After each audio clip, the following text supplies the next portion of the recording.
جس کے سینے پر کتوں کی طرح داغ لگے ہوں گے وہ تیرے سینے پر تیری گردن پر چھری چلائے گا، اور اے حسین تجھے 61 ہجری کے اندر شہید کر دیا جائے گا۔ اور یہ بھی بیان کر دیا کہ وہ جو میرے دین کی جڑیں کاٹنے والا ہوگا وہ بنی امیہ سے اس کا تعلق ہوگا اور اس کا نام یزید ہوگا۔ حضرت ابو ہریرہ جن کے وہ علوم کا ذکر ہوا وہ اس 61 ہجری سے توبہ اور پناہ مانگا کرتے تھے، اللہ رب العزت سے دعا کرتے تھے کہ باری تعالیٰ 61 ہجری کی صبح مجھے نہ دکھانا، 60 ہجری کی صبح مجھے نہ دکھانا، اے باری تعالیٰ مجھے اس سے پہلے موت عطا کر دینا۔ اور جب آپ کی موت ہوئی اس سے اگلے سال 60 ہجری یا 61 ہجری میں یزید کو تخت نشین کیا گیا، اور اسی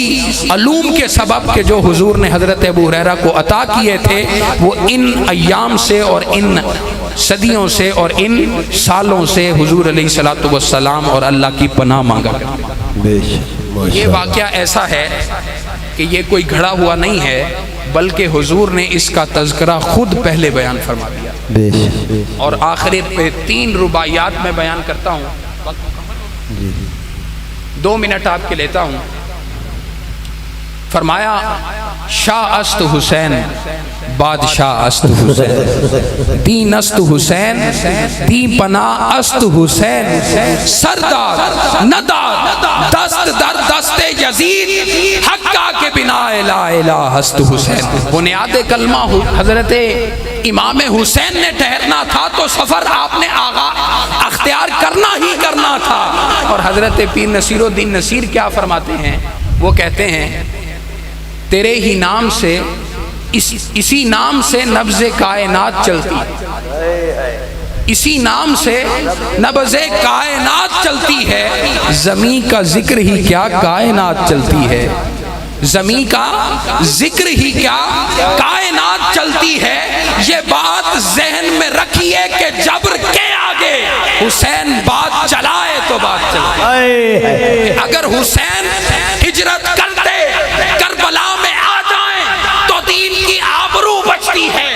اگر حسین میدان کربلا میں آ جائیں تو شریعت مصطفیٰ بحال ہوتی ہے۔ کیونکہ یزید حدود شریعت کو پامال کرنا چاہتا ہے، امام حسین شریعت محمد مصطفیٰ کو بحال کرنا چاہتا ہے، امام حسین مسجدوں کو آباد کرنا چاہتا ہے، یزید مسجدوں کو ویران کرنا چاہتا تھا۔ یزید چاہتا تھا کہ نوجوان اذان کی آواز سنیں تو اپنے گھروں میں بیٹھے رہیں، مسجدوں میں نہ جائیں، مگر امام حسین چاہتے تھے کہ نوجوان اذان کی آواز سنیں تو لبیک کہتے ہوئے مسجدوں کی طرف دوڑتے چلے جائیں۔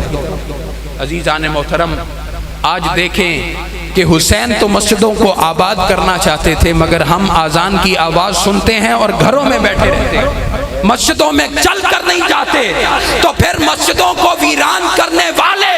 نہ اسرائیل ہے، نہ امریکہ ہے، نہ یزید ہے، آج کا نوجوان ہے۔ اے نوجوان سوچ، اگر تجھے حسین سے محبت ہے تو حسین تو مسجدوں کو آباد کرنا چاہتا تھا۔ توجہ ہے آپ سب آپ کی؟ حسین مسجدوں کو آباد کرنا چاہتا تھا، یزید علوم قرآن سے لوگوں کا تعلق توڑنا چاہتا تھا۔ حسین چاہتا تھا کہ اذان ہو مسلمان مسجدوں کو چلے جائیں اور پھر وقت ملے تو قرآن کھول کے اس کے علوم سینے میں ڈالیں، شریعت مصطفیٰ کو بحال کریں۔ یزید چاہتا تھا کہ یہ سب چیزیں ان کو پامال کیا جائے، مگر نوجوان ایک ہی جملے میں کہتا ہوں کہ تو سوچ لے، اگر تو نے حسینی بننا ہے تو تو مسجد میں نظر آیا کر، اگر تو یزید بنتا ہے تو بغیر عذر کے پھر بازاروں میں نظر، اگر حسین والا ہے تو تو مسجدوں کو آباد کرنے والا ہوگا۔ کیوں کہ حسین نے دین اسلام کی آبرو رکھی ہے، اور دین اسلام کا پہلا ستون ہی نماز ہے۔ نماز ادا نہیں کرتا اس کو حسین سے محبت کا بھی حق کوئی نہیں، ذکر حسین کا حق بھی نہیں ہے، اس کو حسین سے عقیدت کا حق بھی نہیں ہے، وہ جھوٹا دعویٰ کرتا ہے۔ اگر حسین سے محبت ہے تو وہ مسجدوں میں نظر آئے گا۔ میں ہاتھ کھڑا کراتا ہوں تسلی کے لیے، یہ فرض آپ پر ہے، مجھ سے وعدہ کریں نہ کریں آپ پر کوئی گناہ نہیں ہے، مگر ہاتھ کھڑا کریں کہ جو حضرت امام حسین کے اس دن سے حضرت امام حسین سے وعدہ کرتا ہے کہ اے امام حسین میں مسجدوں کو آباد کرنے والا بنوں گا، قرآن کی تلاوت کرنے والا بنوں گا، قرآن کے علوم کو سینے میں بسانے والا بنوں گا، حضور علیہ الصلوۃ والسلام کی شریعت کو دنیا میں عام کرنے والا بنوں گا، جو کہتا ہے وہ ہاتھ کھڑا کرے۔ اللہ رب العزت آپ کو سلامت رکھے۔ ربائی حضرت ابو سعید ابو الخیر کی سنیے اور اپنے نجات کا سامان بھی اسی طرح کیجئے۔ آپ فرماتے ہیں کہ یا رب رسالت رسول الثقلین، یا رب غذا کنندہ بدر و حنین، اسیان مراد و حصہ کندر آراسات، نیم بحسن ببخش و نیم بحسین۔ یا رب رسالت رسول الثقلین، اے رب ذوالجلال دونوں جہانوں کے رسول اور امام کا صدقہ، یا رب غذا کنندہ بدر و حنین، اے رب ذوالجلال تیرے حضور میں دعا ہے کہ بدر و حنین میں شہادت پا جانے والے صحابہ کرام کے امام سیدنا محمد مصطفیٰ کا صدقہ، اسیان مراد و حصہ کندر آراسات، قیامت کے روز جب اعمال تل رہے ہوں تو میرے گناہوں کو دو حصوں میں تقسیم کر دینا، نیم بحسن ببخش و نیم بحسین۔ اے باری تعالیٰ وہ جو میرے گناہ جن کی تعداد بہت زیادہ ہوگی، آپ بھی چشم تصور میں یہ خیال لائیے کہ ہمارے گناہ تل رہے ہیں قیامت کے روز، اسیان مراد و حصہ کندر آراسات، باری تعالیٰ قیامت میں جب ہمارے اعمال تولے جائیں ہمارے گناہوں کو دو حصوں میں تقسیم کر دینا، نیم بحسن ببخش و نیم بحسین۔ اے باری تعالیٰ ان دو حصوں میں تقسیم کیے ہوئے گناہوں کو ایک حسن کے صدقے میں معاف کر دینا، ایک حسین کے صدقے۔ واہ واہ واہ، سبحان اللہ سبحان اللہ۔ اللہ رب العزت سے یہی دعا ہے، الہی بحق کے بنی فاطمہ کے بر قول ایمان کنی خاتمہ، اگر دعوتم رد کنی ور قبول، منو دست دامان آل رسول۔ اللہ آپ کو سلامت رکھے، مسجدوں کو آباد کریں تو حسینی کہلائیں گے، اگر ان کو ویران کرتے ہیں، اذان سن کر بھی مسجد میں نہیں جاتے تو خود کو غیر ارادی طور پر آپ یزیدی فوج کا سپاہی بناتے ہیں۔ اگر حسینی فوج کا سپاہی بننا ہے تو آج سے ارادہ کر لیں کہ ہر نماز مسجد میں ہی جا کر پڑھیں۔ اللہ رب العزت آپ کو سلام۔